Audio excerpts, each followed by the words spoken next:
I saw a deeper sigh. Well, I'm wondering, you kind of always refuse to qualify things in good or bad. I do not refuse. I mean, good or bad is relative to. Do you see? It's a relative notion. Oh, it's good. Oh, it's bad. But I grew up in, kind of like a cult where everything's either good or bad, like life was black and white, and I don't know how to think not in that way. Oh yes, well, we can think of this way together. I don't want to call it thinking. I would call it reasoning.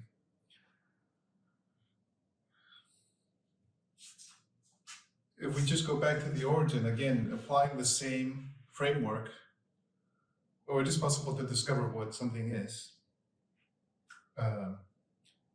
And the framework is that we have to use curiosity, which means to be open to discovering something new. And when we are in our nervous system, we are hindered from this possibility. Curiosity is not allowed because some part of my nervous system has determined that it's not safe yet to be curious. I really fail to understand how to make it simpler than this. Maybe it's too simple. It needs to be complicated. But this is what I have been mentioning it over and over again, Or like, okay, let's start with what she said, I was taught it's either good or it's bad. So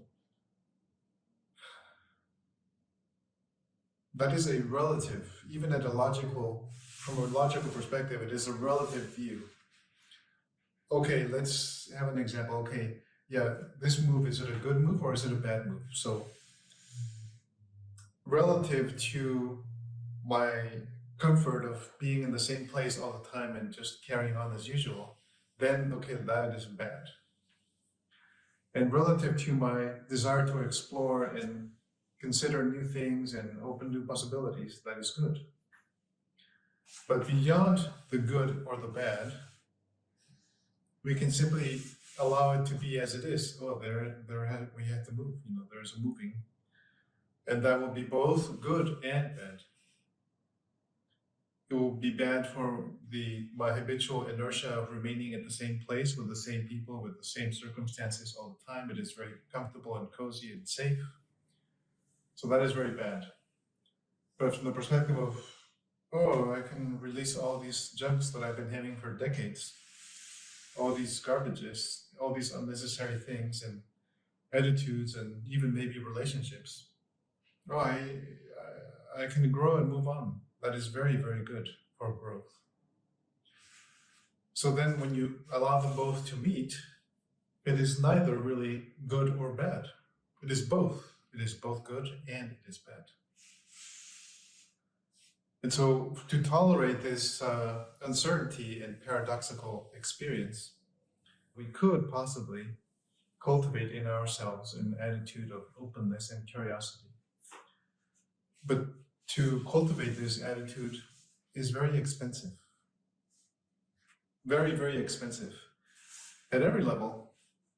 But the fundamental level at which it is expensive is the metabolic level, because we can only really afford to be curious when there's enough metabolic energy to engage our senses, both inner and outer, and the relational senses with each other, like right here.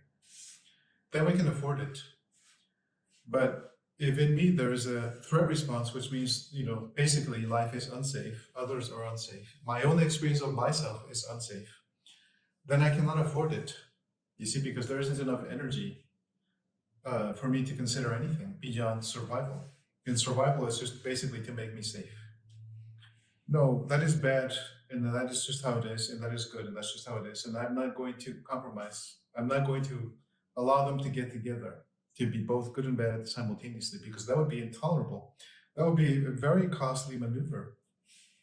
You see, we're talking about metabolic energy, not some kind of bullshit metaphysical notion. That's really, might as well just say it. That's just a bullshit metaphysical notion. These things are unreal. They are made up garbage, superstitious garbage.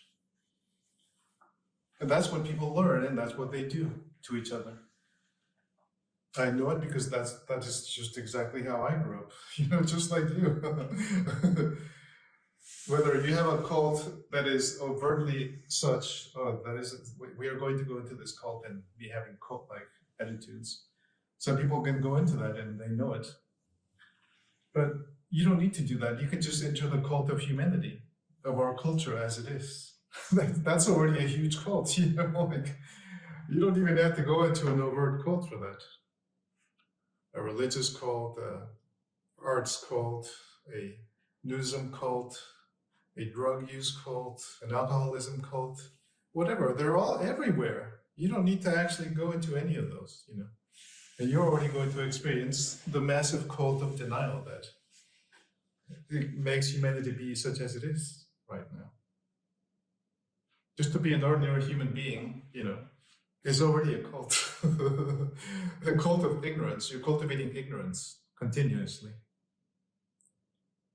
There's no need to be having experienced more cults, but if we are lucky to experience these cults, and I say lucky because then they will make you suffer, and maybe they will make you suffer enough that you say, this is enough, I can't take this anymore. So we can just notice in ourselves the reactions to whatever these words are, and allow ourselves to just tolerate the energy that comes out of them and the behaviors that our bodies want to do. We just, as much as we can, we just let them. And we allow ourselves to experience the safety of being together, being known by each other, and even being touched by one another, being open in our chest and in our face, to be known. We do not hide. Do your best not to hide. And we remain there. And we use this as our experiment. Oh, I will remain and be seen and known in my heart. Maybe I will be touched by my own wish to escape, to avoid being here, to be known, and see if it is safe,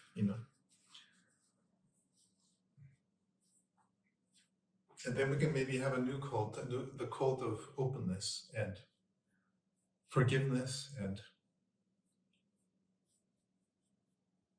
just warmth, friendship. The cult of, it is safe to be open and touched and to not know. It is safe. That is the cult. It is a cult that does not attach to anything. It's a cult of openness and curiosity.